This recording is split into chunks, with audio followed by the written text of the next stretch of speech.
சித்தர்களுக்கு 4 சிறப்புகள் உண்டு. 1, அவர்கள் அதிகமான பேராற்றல் பெற்றவர்கள்.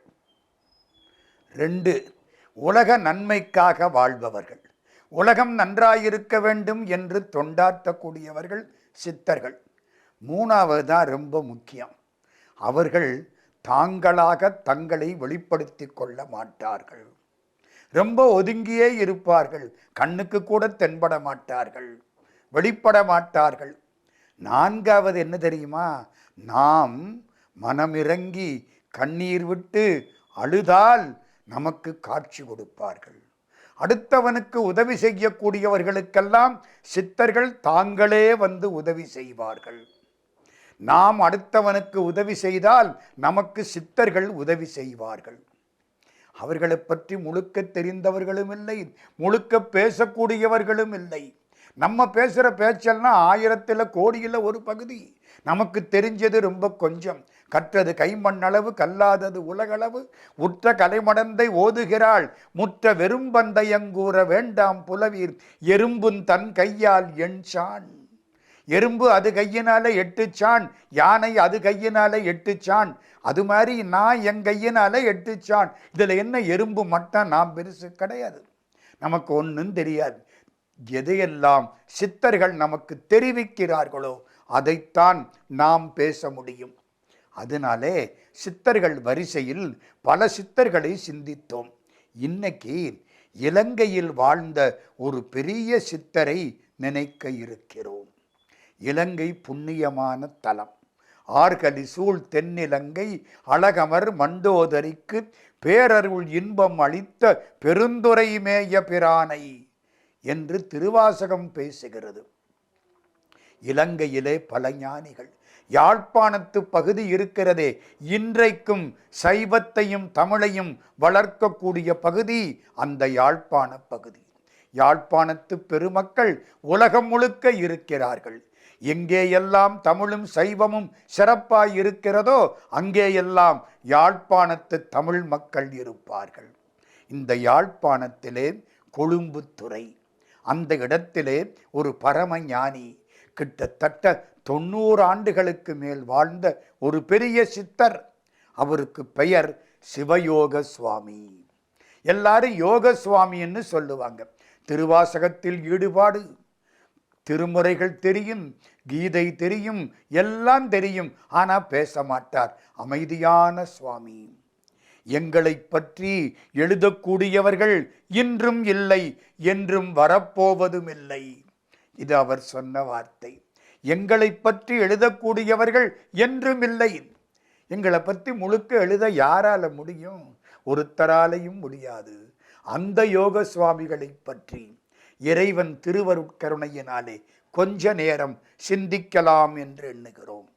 பட்டினத்தாருடைய துறவு. பட்டினத்தார் முற்றத் துறந்தவர். பாரனைத்தும் பொய்யெனவே பட்டினத்து பிள்ளையைப் போல் ஆறுந்துறக்கை அரிதரிது தாய்மானார் பேசுகிறார். துறவி என்ற எண்ணத்தையும் துறந்தவர். அந்த பட்டினத்தாரின் துறவு, கண்ணப்ப நாயனாரின் அன்பு, 6 நாள் அன்பு. சிவலிங்கத்துக்கு கண்ணில் ரத்தம் வந்த உடனே துடியா துடிக்கிறார். கன்றகல் புனிற்றா போல்வார். ஐயோ, என் பிள்ளைக்கு இப்படி வந்துருச்சே, நான் விட்டுட்டு போயிட்டனே. கண்ணீர் விட்டு அழுது தன்னுடைய கண்ணை எடுத்து உடனே அப்பக்கூடிய அளவுக்கு அன்பு பிடம்பாய் தெரிந்தவர் கண்ணப்பர். கண்ணப்பன் ஒப்பதோர் அன்பின்மை கண்டபின் என்னப்பன் என் ஒப்பில் என்னையுமாட்கொண்டருளி வண்ணப்பணித்தென்னை வா என்ற வான்கருணை சுண்ணப்பொன் நீற்றற்கே சென்றூதாய் கோத்தும்பி. மாணிக்க வாசகப் பெருந்தகை பேசுகிறார். பட்டினத்தாருடைய துறவு, கண்ணப்பருடைய அன்பு, சம்பந்தருடைய ஞானம். திருஞான சம்பந்தர் பரமஞானி. 16 வயதிலே சைவன் தழைக்க தழைத்தாண்டி ஞான சம்பந்த பேர் கொண்டழைத்தாண்டி பொய் வந்த நெஞ்சத்தில் போகாண்டி அந்த புண்ணியன் பொன்னடி போற்றுங்கடி என்று வள்ளற்பெருமானால் பாடப்பட்டவர் திருஞான சம்பந்தர். சம்பந்தருடைய ஞானம். திருமூலருடைய யோகம், அட்டாங்க யோகம், யமம் நியமம் ஆதனம் பிராணாயாமம் பிரத்யாகாரம் தாரணை தியானம் சமாதி இவ்வளதும் சொன்னவர் திருமூலர். இந்த நாளையும் சேர்த்தால் சிவயோக சுவாமி. எந்த நாள்? பட்டினத்தாருடைய துறவு, கண்ணப்பருடைய அன்பு, ஞானசம்பந்தருடைய ஞானம், திருமூலருடைய யோகம் நாளும் சேர்ந்தால் அந்த சேர்க்கைக்கு பெயர் யாழ்ப்பாணத்தில் கொழும்புத்துறையில் வாழ்ந்த சிவயோக சுவாமி. 1872 மே மாதம் 29 பிறந்தார். அப்பா அம்மா, அப்பா அம்பலவாணர் நடராஜா பேர், தாய் சின்னாச்சி பிள்ளை. 2 பேரும் பைரவமூர்த்தியை வணங்கினார்கள். மாவிட்டபுரத்திலே அவதாரம் சிவயோக சுவாமிகள். ஆங்கிரச வருஷம் வைகாசி மாதம் 18 புதன்கிழமை அவிட்ட நட்சத்திரம் அவதாரம் செய்கிறார் சிவயோக சுவாமி. குழந்தை பள்ளிக்கூடத்திலே வைத்தார்கள். அது கிறிஸ்தவ பள்ளிக்கூடம். இவருக்கு ஜான் என்று பெயர் வைத்து ஜான் என்று பதிந்து கொண்டார்கள். அந்த காலத்து பழக்கம். கிறிஸ்தவ பள்ளிக்கூடத்திலே வைத்தால் அவர்கள் ஒரு கிறிஸ்தவ பெயரை வைத்து பதிந்து கொள்வார்கள். கொஞ்ச காலம் படித்தார். அவங்க அப்பா இருந்த மஸ்கேலியாங்கிற பகுதி, அங்கே வந்துட்டார் சாமி. நல்ல பகுதி, இயற்கை காட்சிகள். கடவுளை எங்கே பார்க்கலாம்? இயற்கை அழகில் பார்க்கலாம், அருவியில் பார்க்கலாம், ஆற்றில் பார்க்கலாம், கடலில் பார்க்கலாம், வானத்தில் பார்க்கலாம். கருவுடை மேகங்கள் கண்டால் உன்னை கண்டாலொக்கும் கண்கள் அப்படிம்பார் பெரியாழ்வார். இயற்கை காட்சியிலே இறைவனை கண்டார் குழந்தையாயிருந்த சிவயோக சுவாமி. ரொம்ப ஈடுபாடு. அப்பா பார்த்தார், கொழும்புத்துறைக்கு அனுப்பினார். கொழும்புத்துறையிலே ஒரு வேலை. என்ன வேலை? கருவிகளை பாதுகாக்கக்கூடிய இடம். அங்கே காவல், வேலை, கருவி களஞ்சிய பாதுகாப்பு, ஓய்வு அதிகம். இவருக்கோ பணத்தாசை கிடையாது, கொடுக்கிற சம்பளம் அதிகம். கோயிலுக்கு ஏழைகளுக்கும் வாரி வாரி வழங்கினார். விளையும் பயிர் முளையிலே தெரிந்தது. சின்ன வயசு, கைக்கு என்ன சம்பளம் வருதோ ஏழைக்கு சாப்பாடு போடு, கோயிலுக்கு கொடு. 25 வயசு சாமிக்கு, 25 வயசு சிவயோக சுவாமிக்கு. 1897 அது ஒரு முக்கியமான வருஷம். இலங்கையிலே அந்த வருஷத்தில் விவேகானந்த சுவாமி வந்தார்.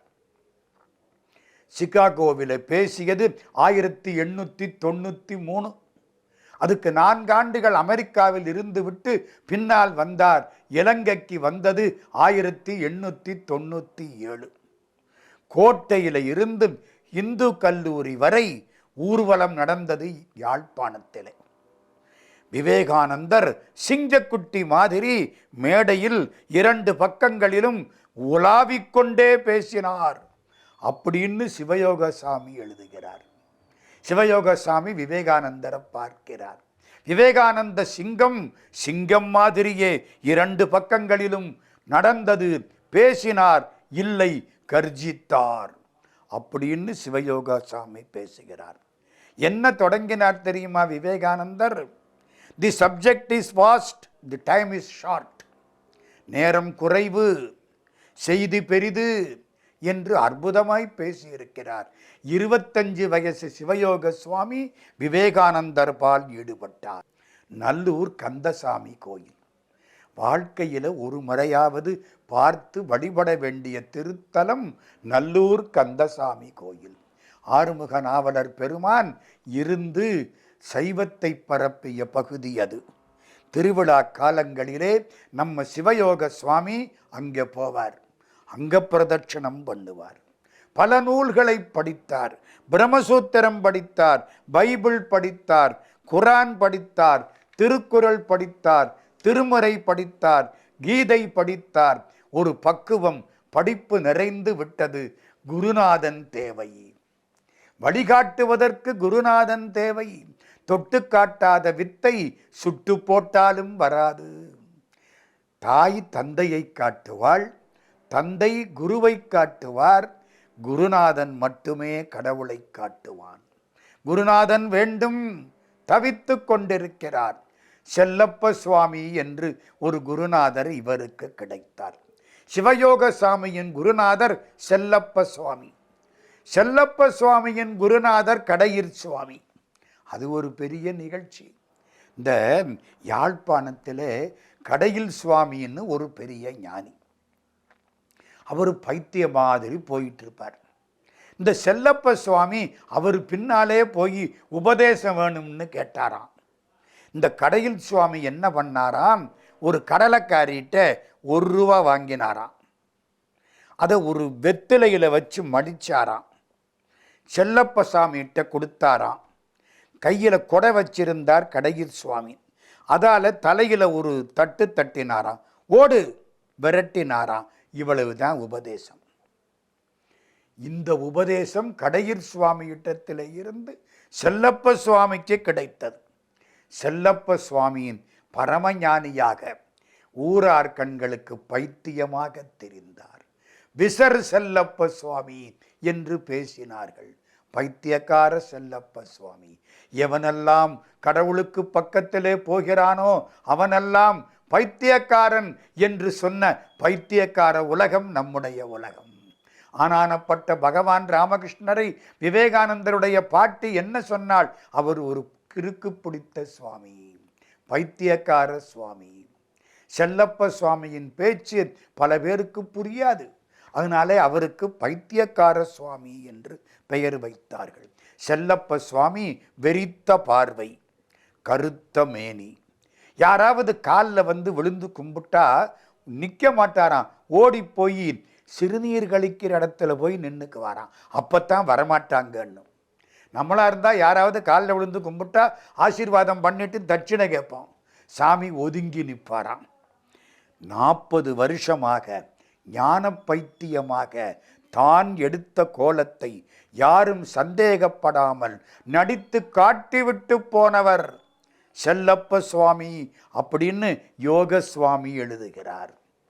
தான் எடுத்த பாத்திரத்தை மிக நன்றாக யாரும் சந்தேகப்படாமல் நடித்து விட்டு போனவர் கடையில் சுவாமியினுடைய சீடர் செல்லப்ப சுவாமி. செல்லப்ப சுவாமியினுடைய சீடர் சிவயோக சுவாமி. சிவயோக சுவாமி செல்லப்ப சாமியை சந்திக்கிறார்.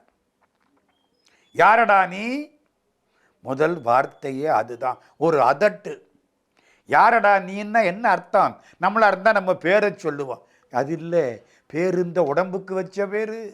உடம்பு விழுந்துன்னா வேற பேர் வச்சிருவான். ஊரலாங்குடி ஒலிக்க அழுதிட்டு பேரினை நீக்கி பிணமென்று பேரிட்டு சூரையங்காட்டிடை கொண்டு போய் சுட்டிட்டு நீரினில் மூழ்கி நினைப்பொழிந்தாரேன்னு போயிடுவான்.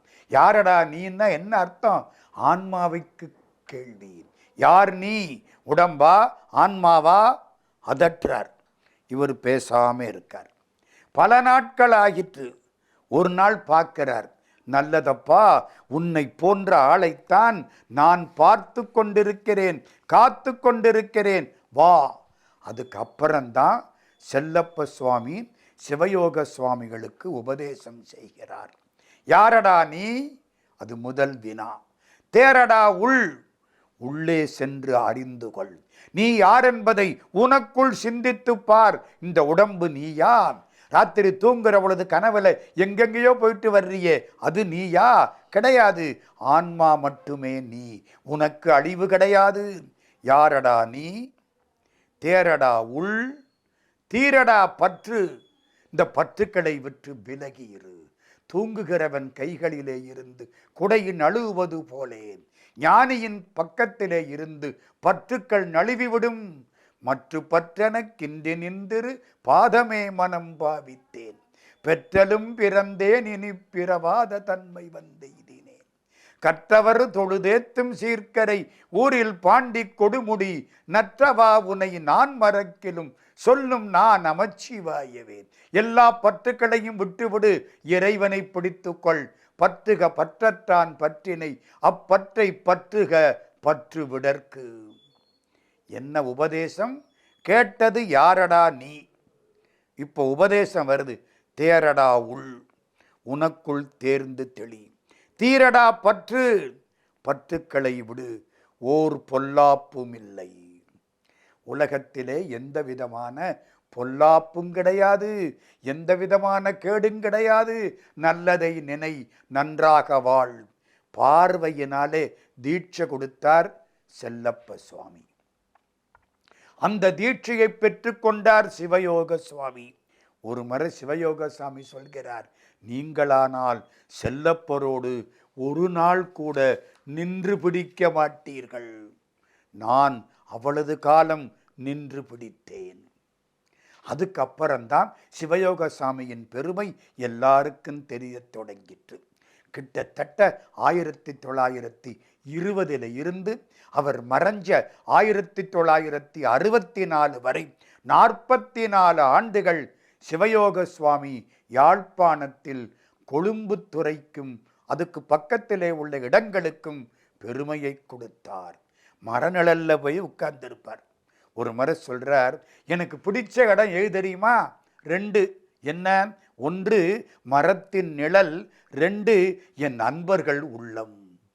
என்னை வழிபடக்கூடிய அன்பர்கள் உள்ளமும் மரத்தின் நிழலும் தான் எனக்கு உவப்பான இடங்கள், விருப்பமான இடங்கள். ஒரு இலுப்ப மரம், இலுப்ப மரத்தடியில உட்கார்ந்து இருக்கிறார் சிவயோக சுவாமி. அதுக்கு பக்கத்திலே ஒரு கொட்டில், அதில் ஒரு சின்ன குடிசை. அந்த குடிசைக்கு அழைத்து வந்தார்கள். விவேகானந்த சுவாமி அந்த கொட்டிலுக்கு வந்தாராம் 1897. அப்படி போனவர் ஒரு நிமிஷம் நின்னாரா. இது பாலைவனத்தில் பசுந்தரை என்னாராம். மிக பாலைவனமாயிருக்கிற இடத்தில் பச்சையாயிருக்கக்கூடிய இடம் இது, ஞானிகளுக்குரிய இடம். ஏன் தெரியுமா? இந்த செல்லப்ப சுவாமி இருக்காரே, அவரை அவருடைய பக்தர் நன்னியர்னு ஒருத்தர், அவர் கூட்டிக்கிட்டு வந்து அந்த இடத்துல உட்கார வச்சு பாலபிஷேகம் பண்ணுவாராம். செல்லப்ப சுவாமிக்கு பாலபிஷேகம் பண்ணின இடம் அந்த கொட்டில். அது ஞானிகளுக்குரிய இடம், அது பாலைவன பசுந்தரை அப்படின்னு விவேகானந்தர் சொல்கிறார். அந்த இடத்திலே சிவயோக சுவாமிகளுக்கு ஒரு இடம் அமைக்கப்பட்டது. ஓலை வேய்ந்த மண் குடிசை, 2 அறைகள். தென்பால் உள்ள அறையில் சுவாமி இருப்பார். சீடர்கள் எல்லாம் தேவாரம் ஓதுவார்கள், திருவாசகம் படிப்பார்கள். சுவாமி பல பேருக்கு கனவில் காட்சி கொடுப்பார், பல பேருக்கு நேரில் காட்சி கொடுப்பார். ஒரு சமயம் சொல்கிறார், நல்லூரிலே செல்வ சந்நிதியில் நிலத்தின் கீழ் கால் வைக்க முடியாதபடி சிவலிங்கங்கள் நிரம்பி இருக்கின்றன, தீபங்கள் எரிகின்றன. எவரேனும் நம்மை இடைவிடாது எண்ணில் அவரே நமக்கு நல் அன்பராம் கண்டீர். இதெல்லாம் சாமியுடைய வார்த்தைகள். சிவத்தொண்டன் நிலையம் அப்படின்னு ஒரு நிலையத்தை உண்டாக்கினார் ஞான சாதனைக்காக. சுவாமி சொன்ன வார்த்தைகள் எல்லாம் நற்சிந்தனை என்ற நூலாக வந்தன. இந்த சுவாமி செய்த ஒரு அற்புதமான காரியம் இப்பொழுது உங்களுக்கு நான் சொல்லப் போகிறேன். நம்முடைய நாட்டிலே, தமிழகத்திலே, திறனாய்விலே மிகச்சிறந்த ஒரு பேராசிரியர் ஆசா ஞான சம்பந்தன் அவர்கள். எங்களுக்கெல்லாம் பேராசிரியராயிருந்து பிச்சை போட்ட புண்ணியவான் ஆசாஞா ஐயா அவர்கள் இலங்கைக்கு பேச போறார். இளமையான வயசு, காதல் திருமணம். அப்பத்தான் ஒரு பேராசிரிய பதவி, பேசினாத்தான் வாழ்க்கை. இலங்கைக்கு பேச போனார். நாள் பேசியிருக்கிறார். போய் சிவயோகசாமியை பார்த்துட்டு வந்துட்டார். மறுநாள் காலையில் பேச்சு வரலை, தொண்டை அப்படியே பிடிச்சிக்கிச்சு, ஒன்றும் புரியலை, தவிக்கிறார். வாயை திறந்தா சத்தம் வரல. டாக்டர்கள் பார்த்தார்கள், இது முடியாது, இந்த வியாதியை தீர்க்க முடியாது, இவரை மெட்ராஸுக்கு அனுப்புங்கன்ட்டாங்களாம். வாழ்க்கையே ஸ்தம்பிச்சு போச்சு. பேசலைன்னா என்ன பண்ணுறது? ஒரு பேராசிரியர் தவிக்கிறார். எந்த டாக்டரும் ஒன்றும் உதவி செய்ய முடியலை. சிவயோக சாமி என்பார் அழைத்து கொண்டு போனார்கள். சிவயோக சாமி காலில் விழுந்தார். ஆசாஞா பேராசிரியர் கண்ணீர் விட்டு அழுதார். சிவயோக சாமி அப்படி பார்த்தார், ஏதோ தீர்த்தம் கொடுத்தார். கொடுத்துட்டு அப்படி திரும்பினார். சேக்கிழானையும் கம்பனையும் நாம தானே ஆராய்ச்சி பண்ண வேணும், போ. சேக்கிழானையும் கம்பனையும் நாம தானே ஆராய்ச்சி பண்ண வேணும், போ. இந்த 2 பேரையும் ஆராய்ச்சி பண்ணுறதுக்கு உனக்கு வாழ்க்கையை தருகிறேன். அதுக்கப்புறம் ஆசாஞ ஐயாவுக்கு பேச்சு வந்தது. எழுதுகிறார், எங்கள் அப்பா பெரிய புராணத்திலே மிகச் சிறந்தவர் ஆசாஞாவுடைய தந்தையார் சரவண முதலியார், பெருஞ்சொல் விளக்கனார். அவர் கொடுத்த தொண்டை போய்விட்டது. இப்பொழுது நான் பேசுவதெல்லாம் சிவயோக சாமி கொடுத்த தொண்டை. இதுதான் அவருடைய கருணையில். சிவயோக சுவாமியினுடைய ஞான செயல்கள், சித்து செயல்கள் இன்னும் தொடர்கின்றன. சிவயோக சுவாமி நமக்கு வழிகாட்டியாக இன்றைக்கும் திகழ்ந்து கொண்டிருக்கிறார்.